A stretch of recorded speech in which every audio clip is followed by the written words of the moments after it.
Rumours swirling, gaffes adding up, and then he drops out of the race.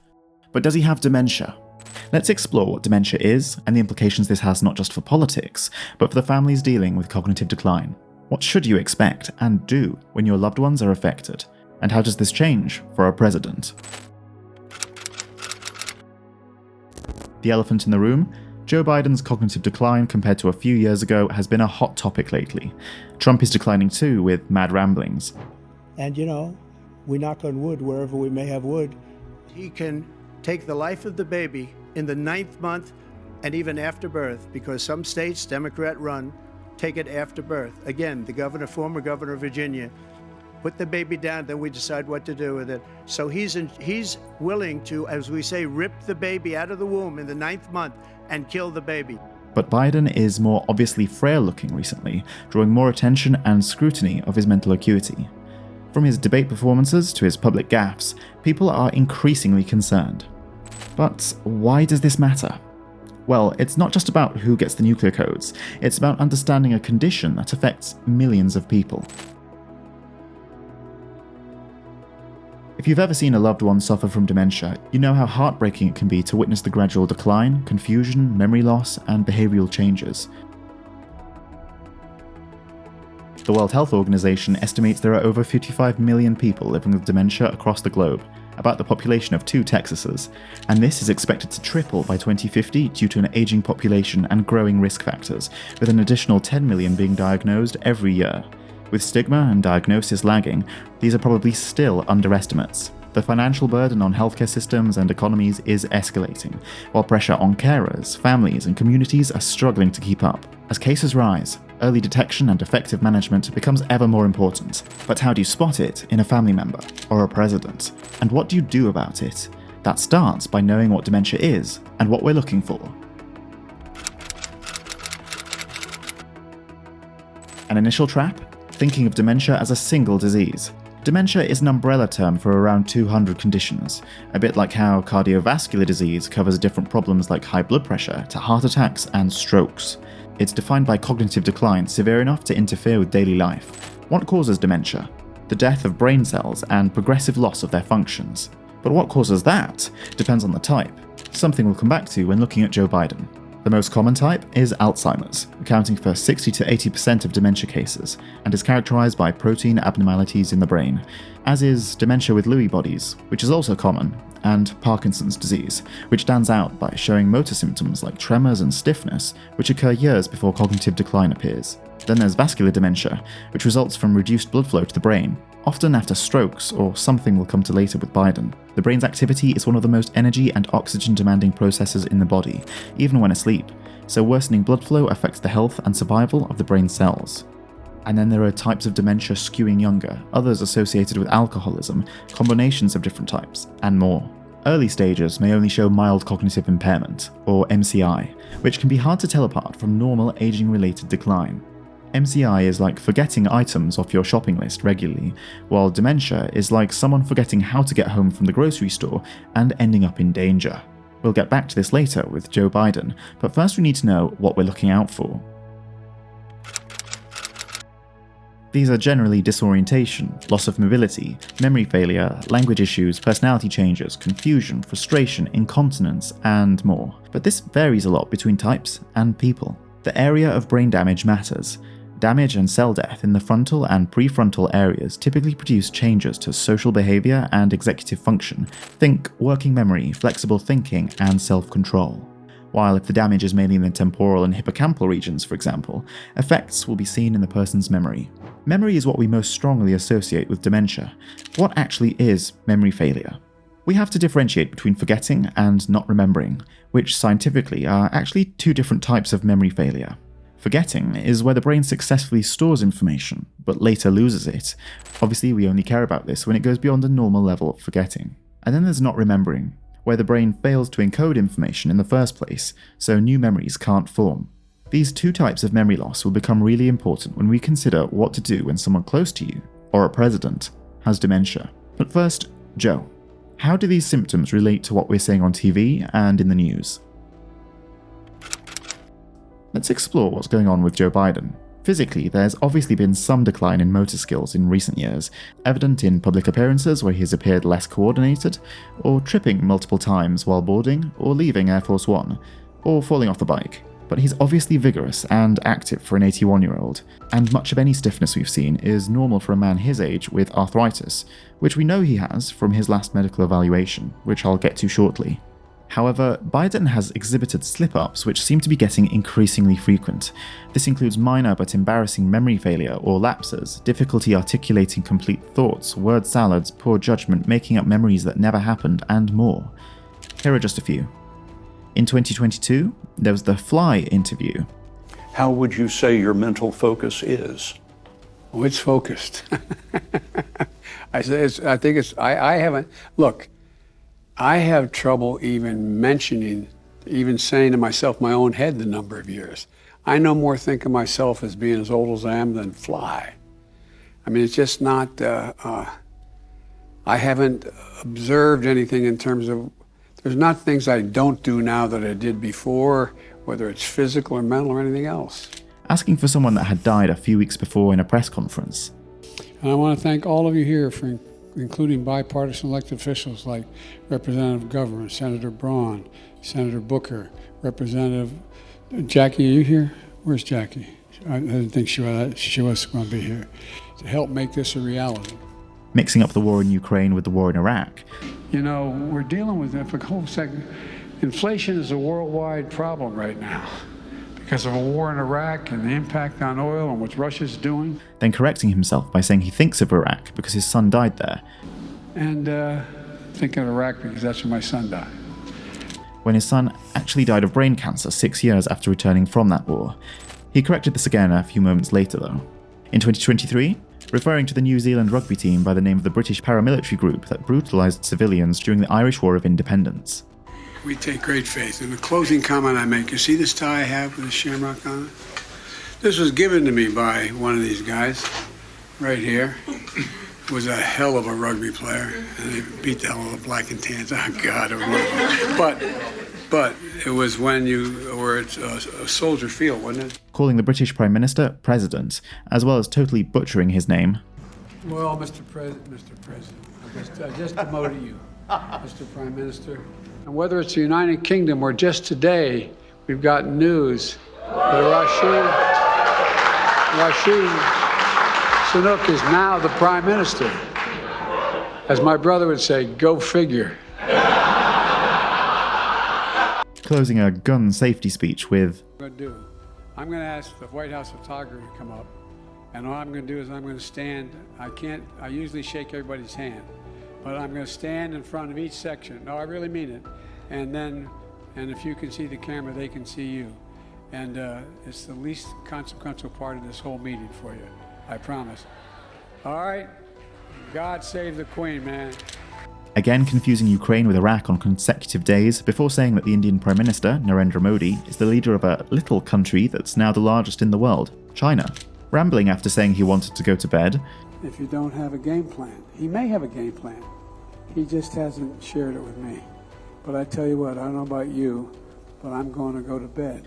Misremembering his experience of 9/11 and the aftermath by saying he was there at Ground Zero the day after, when it was actually over a week later. In 2024, mixing up his cabinet secretaries, referring to a long-dead French president instead of the current one. Forgetting the name of Hamas and struggling to find his words. There is some movement, and I don't want to, well, maybe choose my words. There's some movement. There's been a response from the opposition, but yes, I'm sorry, from Hamas. His disastrous debate performance, and not correcting many lies from his opponents. That we continue to strengthen our healthcare system, making sure that we're able to make every single solitary person eligible for what I've been able to do with the COVID. With dealing with everything we have to do with. Look, if we finally beat Medicare. Thank you, President Biden. President Trump? Well, he's right. He did beat Medicare. He beat it to death. And after that? First president elected statewide in the state of Delaware when I was a kid. Well, I looked at John Kennedy and said, well, he got elected. Why can't I get elected? By the way, I'm proud to be, as I said, the first vice president, first black woman to serve with a black president. I'm proud of the first black woman in the Supreme Court. There's just so much. What concerns do you have about Vice President Harris's ability to beat Donald Trump if she were at the top of the ticket? Look, I wouldn't have picked Vice President Trump to be vice president, but I think she was not qualified to be president. So let's start there. And now I want to hand it over to the president of Ukraine, who has as much courage as he has determination. Ladies and gentlemen, President Putin. President Putin. You can beat President Putin. President Zelensky. I'm so focused on beating Putin, we got to worry about it. Anyway, Mr. President, I'm better. You are a hell of a lot better. And then there's the sleep thing. People living with dementia often experience increased confusion and disorientation in the mornings and again in the evenings, when it's called sundowning. While we don't know this, what we saw at the evening debates was a man struggling to finish sentences. With the COVID, with dealing with everything we have to do with, look, if we finally beat Medicare. And getting occasionally confused and sidetracked, like debating golf, and then shortly afterwards an admission that he would stop doing events past 8 PM so that he can sleep more, all of which is a bit suspicious to say the least. But what can we really say for sure? Does Joe Biden have dementia? You can't say for sure without having a qualified specialist carrying out a complex battery of tests in person. Diagnosing involves multiple tests due to the wide range of potential causes and symptoms. Commonly used tests we'll get to include neurological evaluations, assessing cognitive functions like memory, attention, problem-solving, balance, movement, language skills, and more. Psychological tests to rule out conditions like depression, which can give the appearance of a decline. Brain imaging, MRI, CT, and PET scans to identify brain abnormalities. Lab tests, blood tests to rule out other conditions that could affect brain function like an underactive thyroid or vitamin deficiencies. On top of this, there needs to be evidence of a decline over time, months or years, not days or weeks, and an impact on daily functioning related to a decline in cognitive abilities. Now, with Joe Biden, we've had a public display of some decline over the years. Here he is in 2012, for example.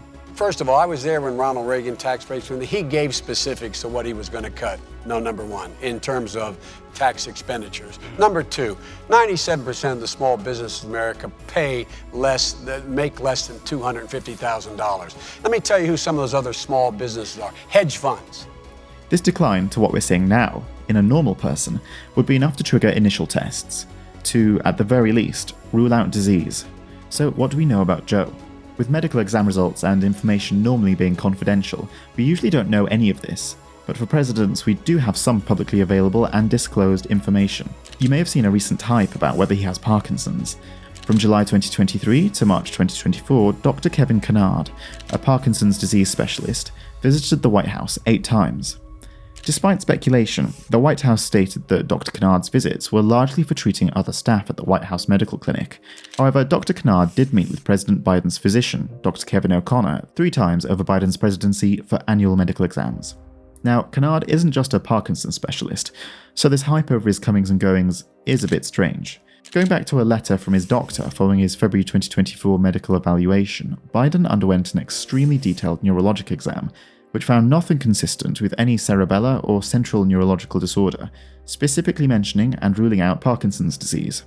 One other neurologist, a Dr. Sarasky, is against Parkinson's but is now claiming Biden likely suffers from vascular dementia and should be tested for it with a brain scan like an MRI, based on him having atrial fibrillation, an irregular but consistently irregular heart rate, a condition that can increase the risk of cognitive decline but does not guarantee it.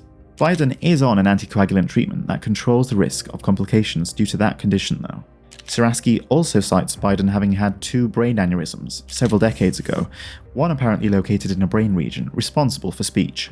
However, the surgeon that treated Biden says there was no brain damage that could come back to haunt him in old age. Now, Firstly, this Dr. Saraski is a Fox News doctor, so is not a reliable, unbiased source just because he's a licensed doctor, a risk you always have to bear in mind from internet doctors, but it's reasonable to suggest that there could be some residual impact on his speech, which may worsen over the years. Let's go back to Biden's evaluation. It rules out a few other specific diseases and has a blanket no central neurological disorder statement, but it doesn't necessarily rule out everything. And this is in the context of trying to investigate his stiff gait, finding it was due to arthritis, and in the process needing to exclude other nervous system problems. In terms of what is covered by this, quote, extremely detailed neurologic exam, we don't really know. However, a member of the public would assume that it might cover cognitive tests or brain scans if they're also attempting to exclude Parkinson's or any other neurological condition, right? Except there's no mention of brain scans in his medical evaluation letter, and the White House has repeatedly ruled out cognitive testing, which many external experts, including the inventor of the MoCA screening test, suggest should have been conducted based on the available evidence of possible decline from his public performances. From the letter, it seems to me that only a simple in-office examination was performed, things like testing reflex or balance, sensation in different parts of the body, sense of smell, and so on, but only for investigating his gait, nothing to do with cognitive tests. Something isn't quite right. To determine whether Joe Biden has dementia, it's important to consider both public observations and the limitations of publicly available information. While Biden has exhibited some symptoms that are indicative of cognitive decline, such as worsening long-term memory and his word salad-like language skills getting even worse, we haven't really seen evidence of severe cognitive impairment such that it affects his functioning, an inability to store new memories, and dementia, yet. We can't separate what could be early signs of dementia from what could be some form of mild cognitive decline, whether that's normal cognitive decline for a healthy 81-year-old, or the formal diagnosis of mild cognitive impairment, or MCI, which is not the same as dementia and can have other causes, from hearing loss to sleep problems. Speaking of sleep as a risk factor, in his February 2024 medical report, sleep apnea is a problem Joe Biden struggles with. A formal sleep study was conducted, and he was prescribed a PAP to improve his sleep.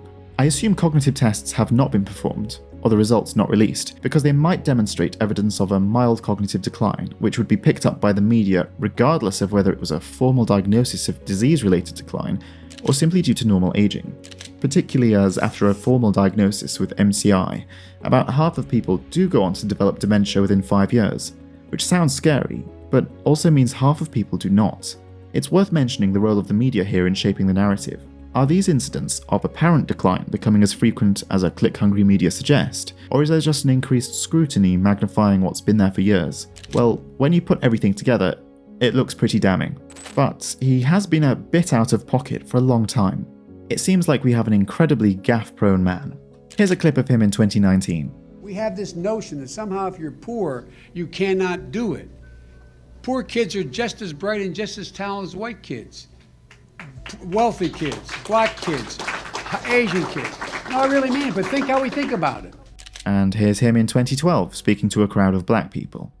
Look at what they value and look at their budget and what they're proposing.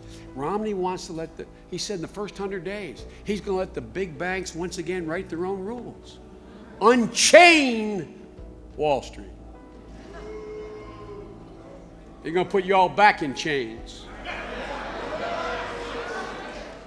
Then, with going through the aging process and getting even more ridiculous with possible mild cognitive impairments, which might not even lead to dementia in the future, for the time being at least, there is insufficient public evidence for a dementia diagnosis, but there is strong enough evidence that he should get tested, whether he's a president or not.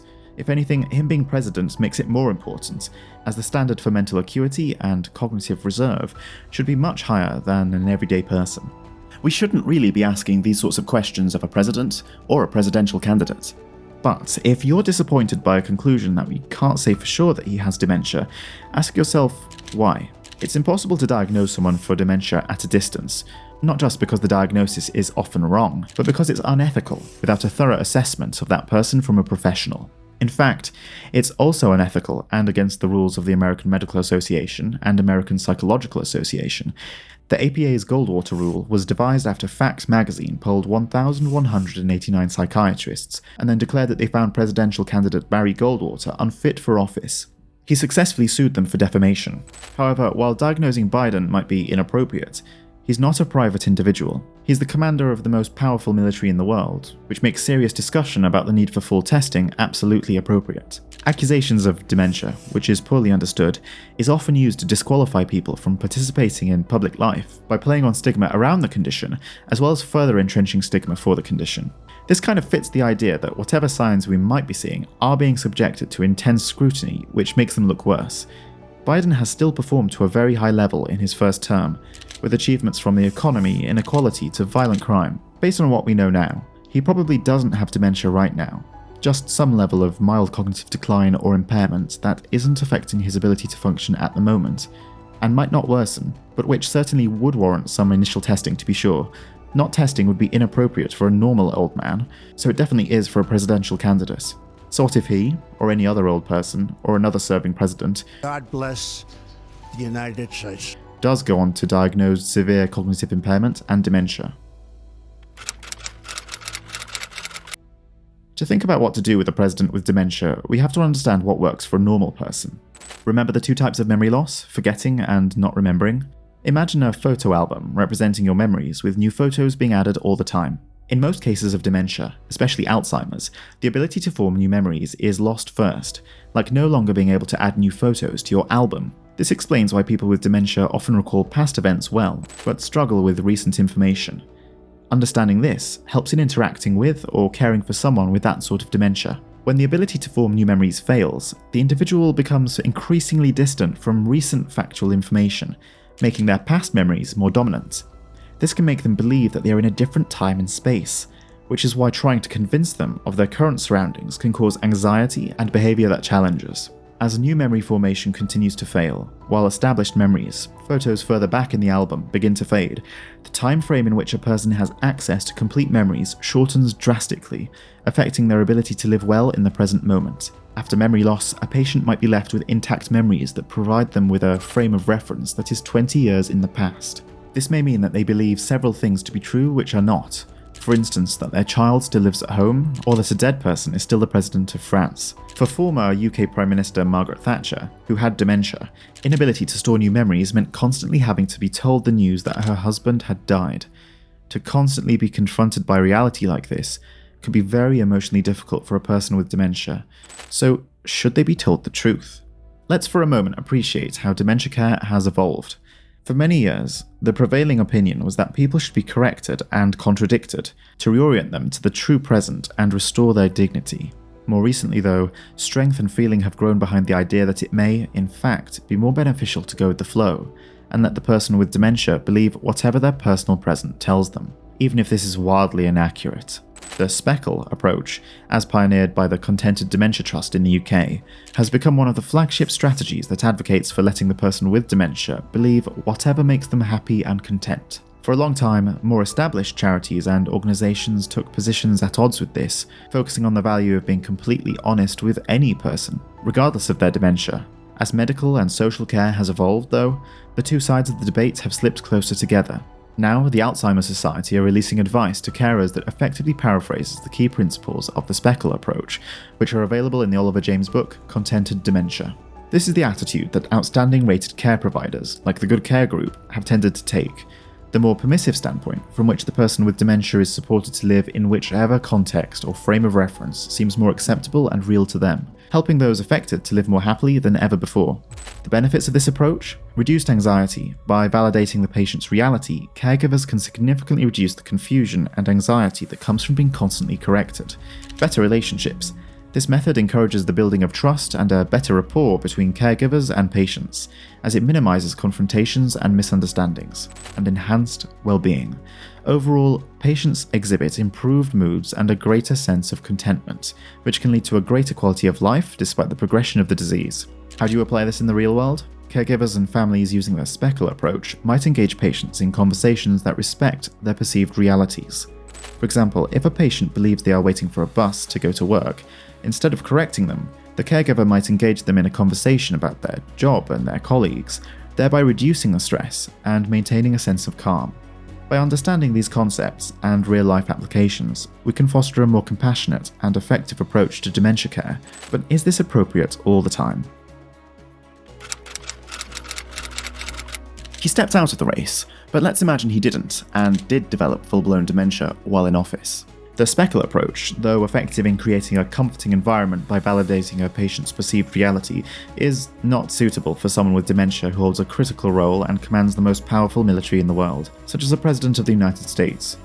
This method relies on accepting and engaging with the patient's version of reality, which could lead to misinformation and confusion in a position requiring critical decision-making and clarity. For a president, whose actions and words have immediate and far-reaching implications, ensuring that they operate within the actual reality is paramount. The responsibilities and expectations of a sitting president demand a high level of cognitive functioning and situational awareness, making the speckle approach inappropriate and potentially dangerous. Instead of the speckle approach, they could consider a combination of cognitive therapies like CBT, structured routines to reduce confusion and disorientation, medicines for accompanying anxiety or depression. More effective, though, in preserving someone's quality of life are attempts to cultivate an environment in which that person can live without needing to depend on the memories and cognitive functions that have already been lost. However, it's hard to see how that would be possible for a US president. It goes without saying that prevention is best of all, by living a healthy lifestyle, not smoking or drinking, exercising regularly, eating well, and so on. With early testing as soon as something doesn't seem quite right, allowing early intervention as soon as possible. Which makes it even more suspicious that Joe Biden is allegedly not taking cognitive tests, or at least not admitting to it. There is a decent chance of him having formal, mild cognitive impairment, which would mean that, at worst, a 1 in 7 chance every year that a person develops dementia. Perhaps that risk is too high for a president, but there's a decent chance of it not leading to anything by the end of a second term. Also, diagnosis of MCI is often helpful, as it allows for a proper investigation and treatment of potential causes, like sleep deficiency, perhaps due to chronic obstructive sleep apnea. What next? Regardless of what happens for the race for president or Joe Biden or Donald Trump, this is raising awareness of a growing health problem: dementia, cognitive decline, and senior care. Take, for example, Ronald Reagan, who left office in 1989 and was diagnosed with Alzheimer's disease in 1994. His journey through the disease was well documented and highlighted the toll it took on his memory and overall cognitive function. 3 years after his diagnosis, he struggled to recognize people, and 6 years after that, he couldn't recognize anyone or even speak. Reagan's diagnosis brought national attention to Alzheimer's and increased public awareness. Meanwhile, Margaret Thatcher, as I mentioned before, was diagnosed with dementia after leaving office as Prime Minister. Her struggle with the disease was chronicled in various biographies and media reports, shedding light on the challenges of cognitive decline, such as not reading anymore, as she could no longer remember the beginning of a sentence by the time she got to the end of it, or having to be reminded repeatedly that her husband was dead. These stories remind us that even the most accomplished people aren't immune to the effects of aging brain disorders like these, and neither are our loved ones, nor ourselves necessarily safe either. While the conversations around Joe Biden, and to a lesser extent Trump, are just speculation, even speculation can spark important conversations and raise awareness of the broader issue itself and reduce stigma. The impact of cognitive decline can be far-reaching, affecting not only those diagnosed, but also their families and communities. But we can prepare now by knowing what to look out for, how to prepare for cognitive decline, and living a healthier life in the here and now. Speaking of which, you should watch this next.